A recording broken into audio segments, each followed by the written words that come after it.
sa Papa Dudut Stories, ikaw ay hindi nag-iisa.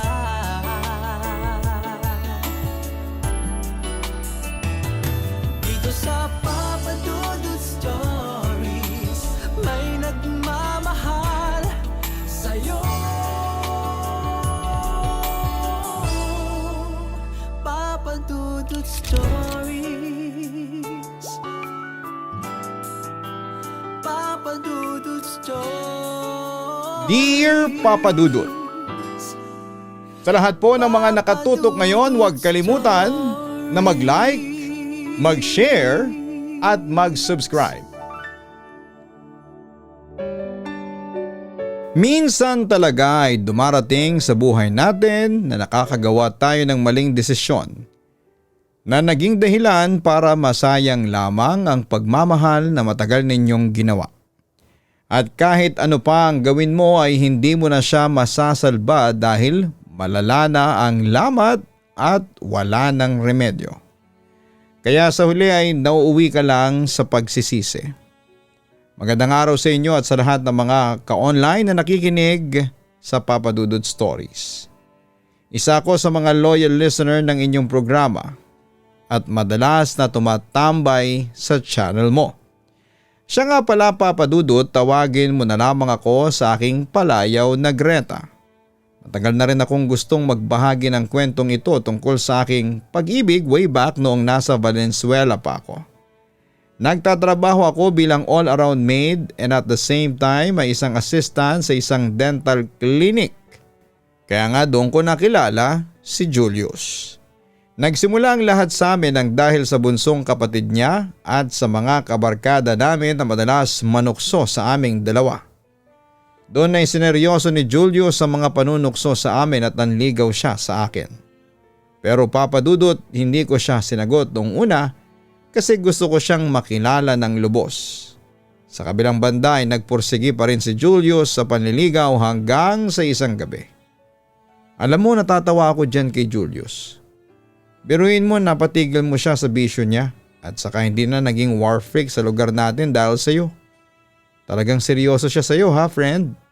Sabi sa akin ng kaibigan kong si Goya sa kabilang linya. Sumang-ayon naman ako. Oo nga eh. So ano, almost 5 months na rin siyang nanliligaw sa iyo, ha? Sasagutin mo na ba siya? Curious niyang tanong sa akin. Nag-isip-isip muna ako bago mag-respond sa tanong niya sa akin. Baka nga sagutin ko na si Julius, Goya. Hindi siguradong sagot ko sa kanya. Kaso friend, ang tanong kung sasagutin mo si Julius, papayag naman ba ang tatay mo? Hindi ba ayaw niya kay Julius kasi basa gulero daw ito? Paalala niya sa akin. Matatanggap din ni tatay si Julius. Nagbago na rin naman siya eh. Kaya maunawaan din ako ni tatay kung sakaling sagutin ko si Julius. Talaga? Wala nang magpapabago sa desisyon mo? Panunubok niya sa akin. Wala na, Goya. Sure na ako na sasagutin ko siya. Ikaw ba, Goya? Tutol ka pa rin ba kay Julius hanggang ngayon? Narinig ko namang huminga ng malalim si Goya sa kabilang linya bago nagsalita. Sa totoo lang, Greta, ayaw ko kay Julius kasi sa reputasyon niya. Pero ano magagawa ko kung ikaw na mismo ang nagdesisyon na mahalin siya? Sino ba naman ako para pigilan ka? Kaibigan mo lang naman ako. Matatanggap mo rin si Julius para sa akin, friend. Naniniwala ako na tuluyan nang nagbago si Julius kaya bibigyan ko siya ng pangalawang pagkakataon para patunayan sa akin na mahal niya ako. Sabi ko na lamang sa kanya. Pagkatapos naman ng pag-uusap namin ng kaibigan ko sa cellphone ay siya namang dating ni Julius. Siyempre nagulat ako dahil hindi ko ine-expect na kanina pa pala siyang nag-aabang sa akin pa uwi. Julius, gabing-gabi na. Anong ginagawa mo rito? Huwag mong sabihin sa akin na kagagaling mo lang sa inuman. Tanong ko sa kanya. Hindi, Greta. Hindi ba nangako ko sa iyo na hindi na ako magbibisyo pa? Muli niyang paalala sa akin.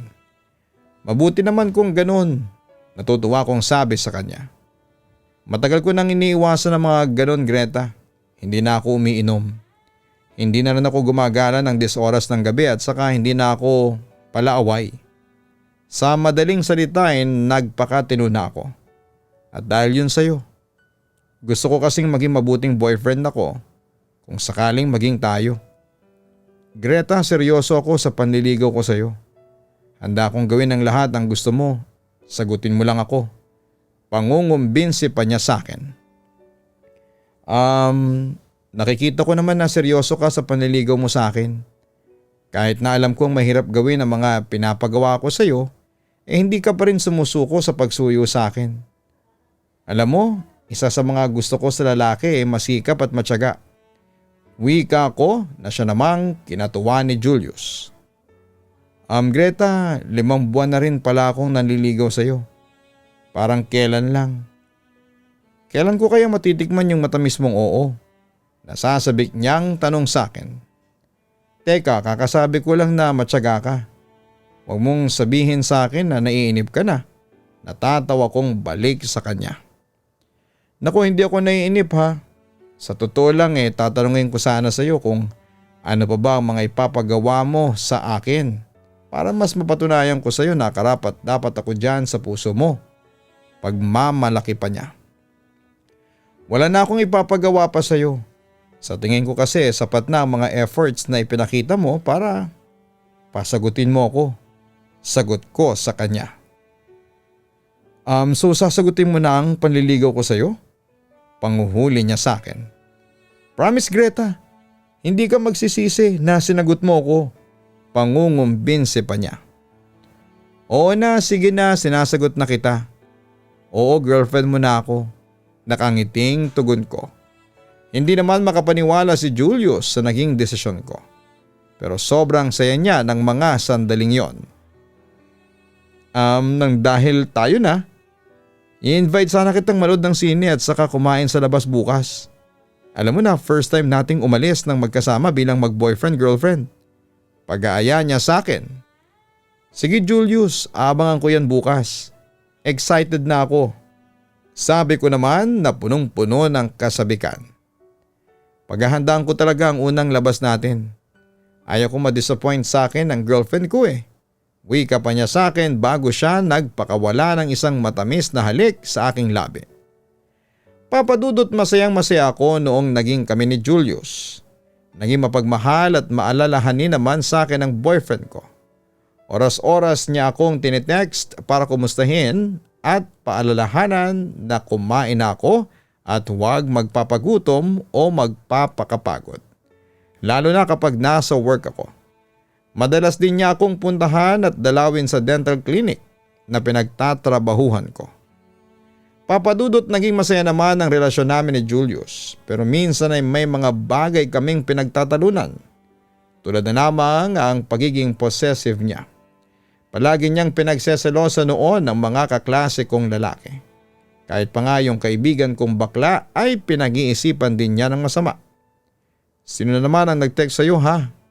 Seryosong tanong niya sa akin nang mahuli niya akong nagsisend ng text message noon sa aking kaibigan. Si Erwin. Kaibigan ko. Sagot ko sa kanya. Erwin? Teka, bakit ka ba nakikipag-text sa mga lalaki ha? Kumpronta niya agad sa akin.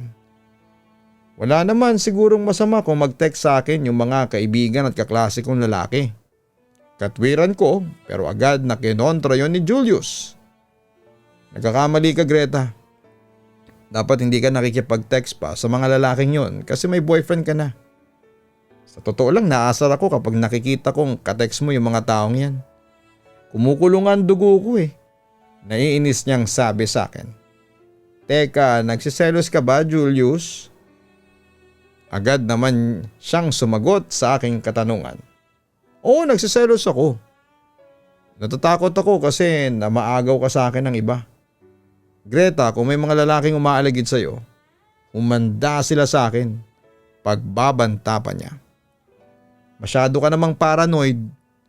Mahal na mahal kita Julius at kahit kailan, hindi kita ipagpapalit sa iba. Ikaw lang ang lalaki sa buhay ko. Paliwanag ko sa kanya. Pero hindi tumigil doon ang boyfriend ko. Sa akin na nga yung cellphone mo. Pagkatapos ay mabilis niyang naagaw sa akin ang aking cellphone at doon ay binuksan niya ang aking inbox. Kita mo na? Sino naman tong Lance at Terence na to? Galit na tanong niya sa akin.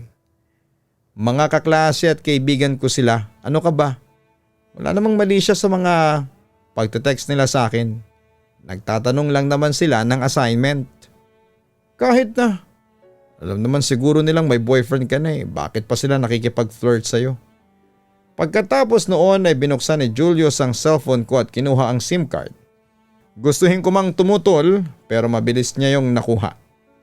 Hindi mo pwedeng kunin yan kasi nariyan ang mga importanteng contacts ko. Teka, anong gagawin mo dyan? Nanlumo na lamang ako nang ishoot niya sa imbornal ang aking SIM card. Siyempre naggalit ako sa aking boyfriend at mabilis kong binawi ang aking cellphone at nagdadabog na iniwan siya. Ayaw lang kitang maagaw sa akin ng iba. Akin ka lang, Greta. Tandaan mo yan. Pahabol na wika pa niya sa akin. Papadudot kahit na siloso si Julius ay pilit ko na lamang siyang iniintindi. Ako na mismo ang gumagawa ng paraan para hindi siya ulit magselos. At dahil sa mga efforts ko na pagtibayin nga ang aming relasyon ay tumagal kami ng 1 taon at 3 buwan. Sa mga panahong yon ay wala kaming naging problema sa aming relasyon kasi madali naman naming nalalampasan ang mga yon. Sobrang seryoso kami sa isa't isa. Akala ko ay wala nang katapusan ang kasiyahan naming dalawa na akala ko ay nagbago na siya ng tuluyan mula sa dati niyang ugali na basagulero at mabisyo. Hanggang isang araw ay nagpa siya kung kumprontahin na siya dahil sa dami ng mga balitang naririnig ko laban sa kanya. Tapatin mo nga ako, Julius. Bumabalik ka naman ba sa bisyo mo? Umiinom ka na naman ba? Seryosong tanong ko sa kanya. Na agad naman niyang dininay. Hindi matino na ako. Pero hindi ko makuhang maniwala sa sinabi niyang yon. May mga nakakakita raw sa'yo at saka umaming ka nga. Bumalik ka na naman ba dyan sa pagdodroga? Kumpronta ko sa kanya. Hindi siya nakapagsalita ng sandaling yon. At kung babasihin sa kanyang reaksyon ay mukhang tama ang chismis na bumalik na naman sa kanyang bisyo ang boyfriend ko. Julius, nagsinungaling ka. Nararamdaman ko. Diretsa ko sa kanya. Matagal na katahimikan ang sumunod sa aming dalawa ng boyfriend ko. Tinitigan ko lamang siya at naghintay na umamin na siya sa akin. Huminga muna ng malalim si Julius bago nagpa siyang magsalita. Okay, sige, aminin ko. Oo, gumagamit nga ako. Pagtatapat niya sa akin. Hindi ko naman maitago ang disappointment ko sa aking boyfriend. Akala ko ba iniwasan mo na yung bisyo mo? Hindi ba nangako ka sa akin na hindi ka gagamit? Pero bakit mo ginawa ulit yon? Akala ko ba mahal mo ko? Wika ko sa kanya. Nakita ko naman ang pagsisisi sa kanyang mga mata. Patawarin mo na ako, Greta. Sige, para sa iyo iiwasan ko ang paggamit. Muli niyang pangako sa akin. Ngunit napailing lamang ako dahil palagi namang napapako ang mga binibitawan niyang salita sa akin. Ilang beses ko nang narinig yung pangakong yan, Julius. Maraming beses mo nang sinabi yan sa akin. Sana naman kapag nangako ka panindigan mo na. Huwag yung puro salita ka lang. Gawin mo, sabi ko sa kanya. Greta, sorry na. Pangako hindi na ako gagamit pa ng pinagbabawal na gamot. Magbabagong buhay na ako, Greta. Gagawin ko ang lahat, mapatunayan ko lang sa'yo na mahal kita. Talaga, Julius? Nangangako ka ba talaga sa akin? Sa puntong iyon ay muli na namang lumambot ang aking puso para sa taong mahal ko. Tumango lamang si Julius bilang sagot sa akin. Alam mo naman, Julius, na mahal kita. Sana lang ay tuparin mo ang mga pangako mo sa akin kasi nasasaktan talaga ako kapag hindi mo natutupad ang mga yun. At saka kaya ko naman pinapagawa yun sa iyo para din naman yun sa iyo. Ayaw ko kasing mapahama ka pagdating ng panahon. Hindi ko kakayanin kapag may nangyari sa iyo na masama. Paalala ko sa kanya. Greta, naiintindihan kita. Huwag kang mag-alala at hindi ko na babaliin ang pangako ko sa iyo. Yon ang binitawan niyang pangako sa akin na umaasa akong matutupad niya, Papa Dudut. Samantala dahil sa sobrang mahal na mahal ko si Julius, ay hindi ko siya hinusgahan kaagad at tinulungan ko siya para maiwasan niya ang panibago niyang bisyo. Papa Dudut, lahat ng imperfections niya ay tinanggap ko. Inintindi ko siya hanggat kaya ko. Tinanggap ko ang buong pagkatao ni Julius kahit na marami ang nagsasabi sa akin na hiwalayan ko na ang boyfriend ko dahil isa raw itong adik at huwag daw akong maging sobrang mabait at tanga pagdating sa boyfriend ko. Pero kahit na marami akong naririnig na mga panlalait at panghuhusga laban sa boyfriend ko ay tinakpan ko na lamang ang tenga ko kasi mahal na mahal ko si Julius at tanggap ko siya maging sino man siya. Papa Dudut, nagpatuloy ang pakikipagrelasyon ko kay Julius kahit na marami ang tutol sa aming relasyon. Marami sa kanila ang pilit na pinaghihiwalay kami ni Julius dahil wala lang daw akong mapapala sa isang adik. Pero Papa Dudut, kahit na anong pilit nila sa akin ay hindi ko magawang hiwalayan si Julius kasi sobrang mahal na mahal ko siya. Kaya tuloy marami ang nagsasabi sa akin na tanga ako. Papa Dudut, katangahan bang maituturing ang umibig? Samantala, lumipas ang ilang buwan at inayos namin ni Julius sa mga gusot sa relasyon namin. Nag-usap kami ng boyfriend ko tungkol sa mga nangyari at hindi naglaon ay naging maayos naman ang lahat. Second week ng February ay naging back to normal na ang relasyon namin.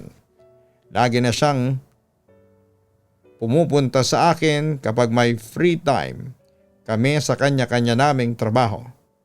Hindi naglaon ay nag-apply siya bilang family driver doon sa kapatid ng boss ko at tinanggap naman siya. Simula noon ay lagi na kaming magkasama at nag-uusap. Mas lalong tumibay ang bandingan naming magsyota.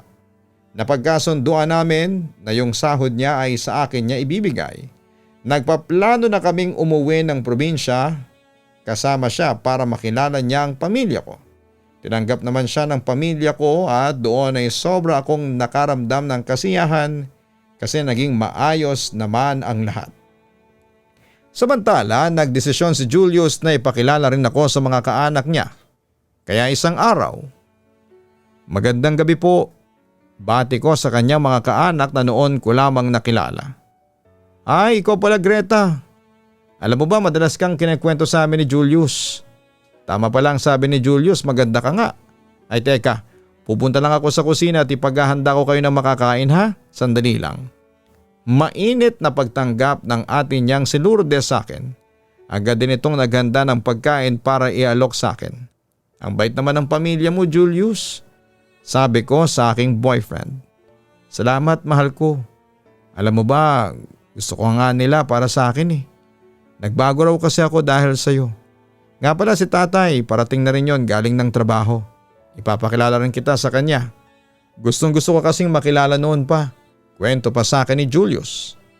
Mamayang kaunti bumalik na si Lourdes at may dalang pagkain at inumin. Magiliw na itong nakipagkwentuhan sa akin. Dumating din ang ama ni Julius na si Mang Wilfred. "Tatay, si Greta po, girlfriend ko." "Greta, siya si Wilfredo, tatay ko." Agad naman ako nagbigay galang sa ama ng boyfriend ko. "Siya pala si Greta, maganda." Puri naman sa akin ang matanda.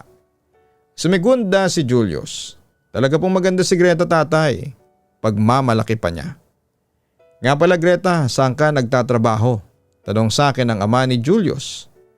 "All around maid po ako sa isang dental clinic at may pagkakataon na nagiging assistant ako ng amo kong dentista." Magalang ko namang sagot. "Ang mga magulang mo?" Usisa pa niya. "Kumusta na sila?" "Taga Bacolod po ako. Naroon po ang mga magulang ko at saka mga kamag-anak ko po. Pagtitinda po sa palengke yung pinagkakakitaan nila noon." Sagot ko sa kanya. Alam mo, Greta, mukhang mabait ka naman. May palagay ako magkakasundo tayong dalawa. Gusto kita para sa anak ko." Nakangiting wika ni Mang Wilfred sa akin. "Talaga, tatay? Gusto niyo si Greta para sa akin? Hindi makapaniwala si Julius sa kanyang narinig mula sa ama. Nasabi kasi sa akin ng boyfriend ko na diretsahan at may pagka-pintasero si Mang Wilfred pagdating sa mga babaeng dinadala ni Julius sa bahay. Pero pagdating sa akin ay puro papuri at paghanga ang aking natanggap mula sa matanda. Oo naman, mukhang mabait naman si Greta at kayang bigyan niya ng direksyon ang buhay mo. Kaya ikaw anak ay mahalin mo yang si Greta. Huwag mong paiyakin yan ha? Sagot pa ni Mang Wilfred sa anak niya. Naging mabait naman ang pagtanggap sa akin ng pamilya ni Julius. Hindi sila mahirap pakisamahan at botong-boto sila sa akin, Papa Dudut. Ang saya-saya ng pakiramdam ko noon. Ang gaan ng pakiramdam ko lalo na't palagi kong kasama si Julius. I realized din na ako talaga ang priority ng boyfriend ko at talaga namang nakakataba ng puso. Papa Dudut, akala ko ay magpapatuloy ang kasiyahan sa relasyon namin ni Julius. Pero isang araw ay isang impormasyon ang aking natanggap na siyang nagpaguho sa relasyon namin ng boyfriend ko. Greta, pumunta ako rito kasi may kailangan kang malaman tungkol sa boyfriend mo. Wika ni Goya sa akin nang minsang magkita kami. Ano naman ba yung nasagap mong chismis tungkol kay Julius? Curious kong tanong sa kanya. Si Julius may asawa at anak na siya. Diretsang sabi niya sa akin. Hindi naman ako kaagad nakapagsalita dahil sa sobrang pagkagulat. Nagpatuloy naman si Goya sa pagtatapat sa akin. May asawa at anak na siya na iniwan sa probinsya. Paano ko nalaman? Kilala nung bayaw ko yung asawa ni Julius. Sinabi nila sa akin na matagal na nilang hinahanap ang boyfriend mo kasi never pang nagpakita ito sa babae pagkatapos itong mga anak. Kwento pa nito sa akin. Talaga? Hindi maaari ito. Halos mawala na ako ng lakas nang marinig ko ang kwentong yon. Greta, kaibigan kita. Hindi ko sinisiraan sa iyo si Julius, pero yun ang katotohanan. Nagkamali ka ng lalaking minahal. Bukod pa doon patuloy pa rin si Julius sa paggamit at pagbebenta ng droga. Huwag mong sabihin hindi mo pa alam yun. Hindi totoo yan. Hindi ako naniniwala. Naibulalas ko kay Goya dahil hindi ako makapaniwala talaga sa mga sinasabi niya laban kay Julius. Hindi naman kita pinipilit na maniwala. Pero kung ako sa'yo, kausapin mo siya. Tanungin mo siya tungkol sa asawa at anak niya na nasa Ilocos. Buksan mo kasi ang mga mata mo. Huwag kang magbulag-bulagan. Hindi porket mahal mo ang boyfriend mo magpapatay mali siya ka na lang sa panloloko niya sa'yo. Gumising ka nga Greta. Payo niya sa akin. Ano raw yung pangalan ng asawa at anak ni Julius? Nanlulumong tanong ko. Sabi ng bayaw ko, Ludi raw ang pangalan ng asawa tapos Josefino Jr. daw ang pangalan ng anak nila. Inform pa niya sa akin. Diyos ko po, bakit siya ganun? Tangay ko na lamang nasabi habang nawawalan ako ng lakas sa mga revelasyong narinig ko at nalaman. Greta, kaya mo yan. Pangaalo niya sa akin. Minahal ko si Julius, pinagkatiwalaan ko siya. Naniwala ako sa mga sinasabi niya at hindi ko akalain na may nililihim pala siya sa akin. Ang sakit, Goya. Niloko lang niya ako. Pagkatapos noon ay hindi ko na napigilang umiyak pa. Mas magandang kausapin mo ng masinsino ng boyfriend mo. At saka Greta, makipag-break ka na sa kanya ha. Hindi siya ang lalaki na nararapat sa iyo. Sasayangin mo lang ang buhay mo sa kanya. Maniwala ka sa akin, iiyak ka lang sa kanya. Payo pa niya sa akin. Goya, nung isang buwan, dinala ako ni Julius sa bahay nila. Nakaharap ko ang pamilya niya. Bakit naman wala silang sinabi tungkol dun sa asawa at anak ni Julius? Bakit hindi naman ako sinabihan na gano'n na pala si Julius? Kwento ko pa. Goya, hindi ko talaga lubos na maisip na nagawa nila yon sa akin samantalang pinakitunguhan ko naman sila ng maayos. Bakit gano'n sila? Huminga naman ng malalim si Goya bago muling nagsalita. Buti yun at nalaman mo na ngayon ang tungkol dyan sa boyfriend mo. Huwag ka nang magaksaya ng panahon pa. Kausapin mo siya, makipaghiwalay ka na sa kanya. Giit pa niya sa akin. Parang hindi ko kaya. Mahal na mahal ko si Julius. Napapailing kong wika sa kanya. Anong hindi kaya? Friend, may asawa na si Julius. At saka paano na yung anak niya? Maawa ka naman dun sa bata.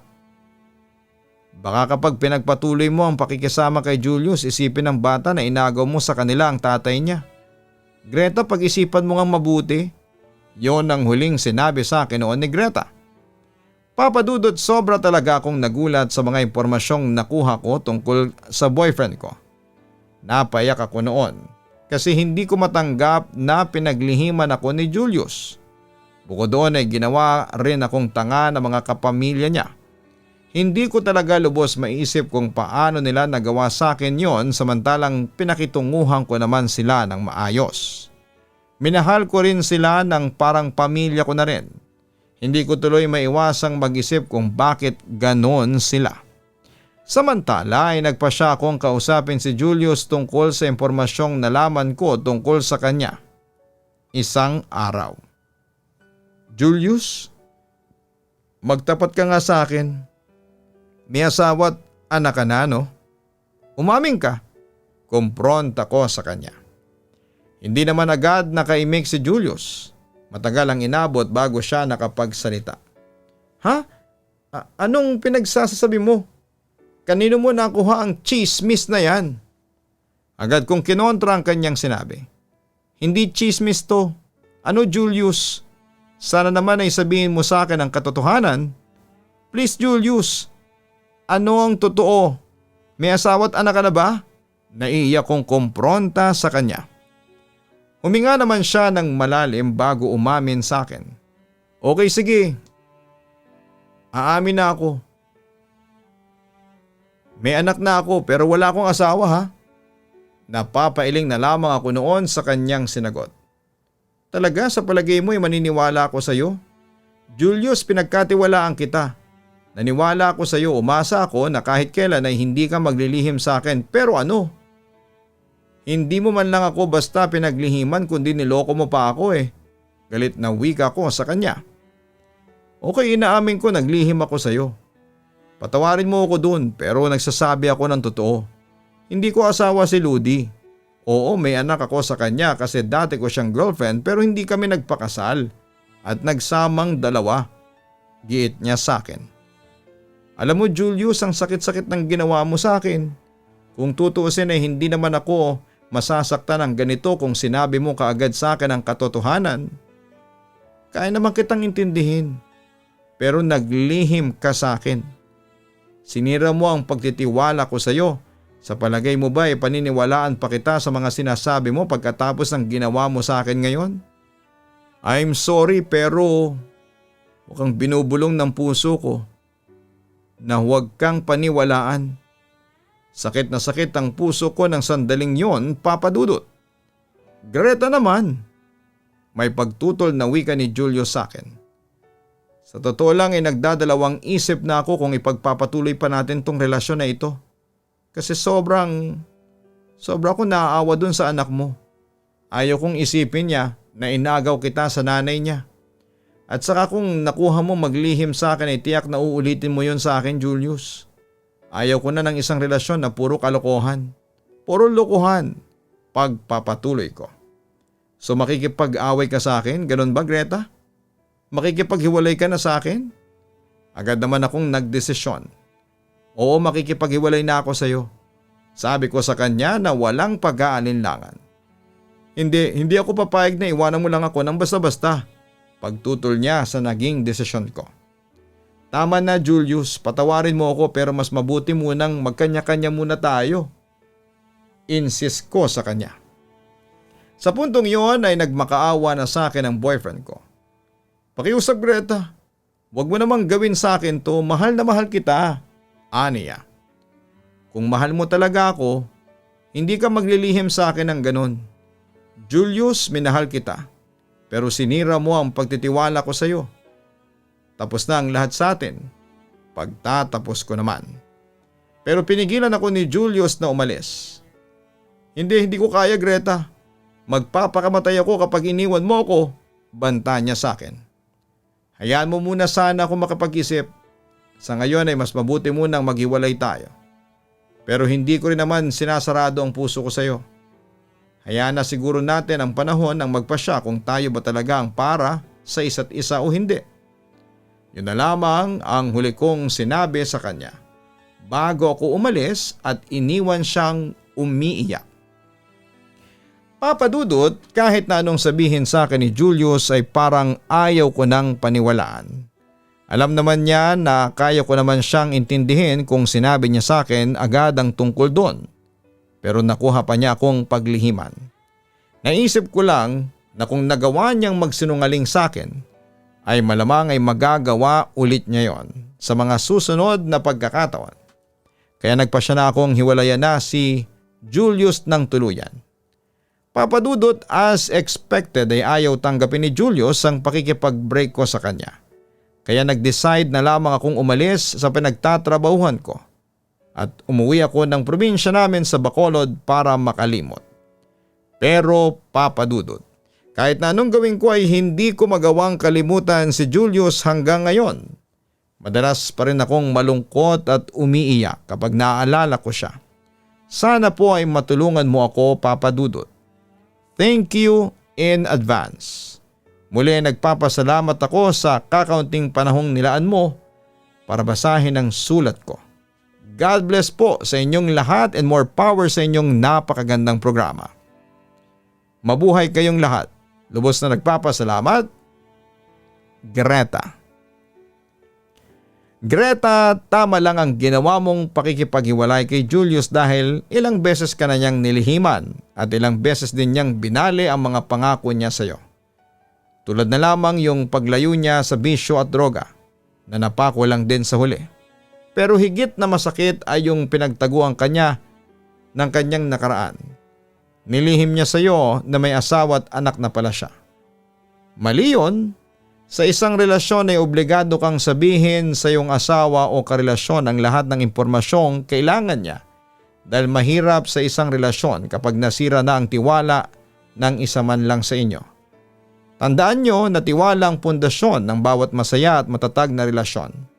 Hindi maganda kapag maraming lihim kayong tinatago sa isa't isa. Kaya para kay Greta, kalimutan mo si Julius, you deserve a better man. Huwag mo siyang panghinayanganan.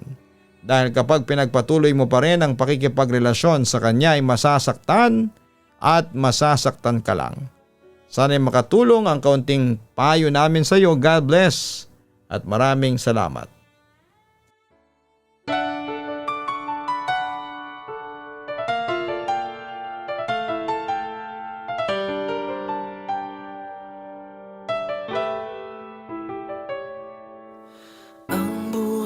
Ay mahiwaga,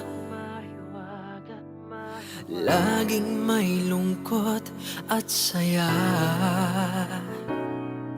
Sa Papa Dudut Stories, laging may karamay ka.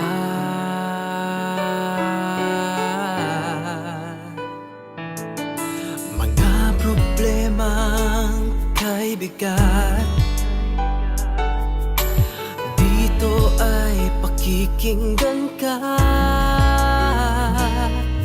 Sa Papa Dudut Stories, kami ay iyong kasama. Dito sa Papa Dudut Stories, ikaw ay hindi nag-iisa.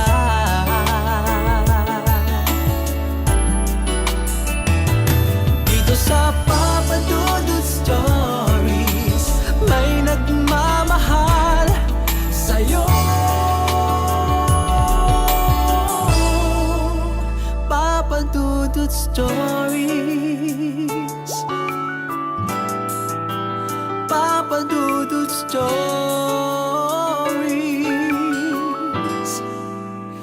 Papa Dudut Stories.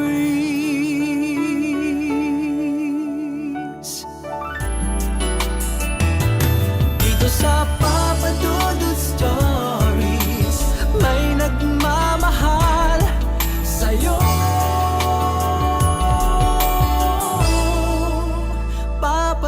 Dudut Stories.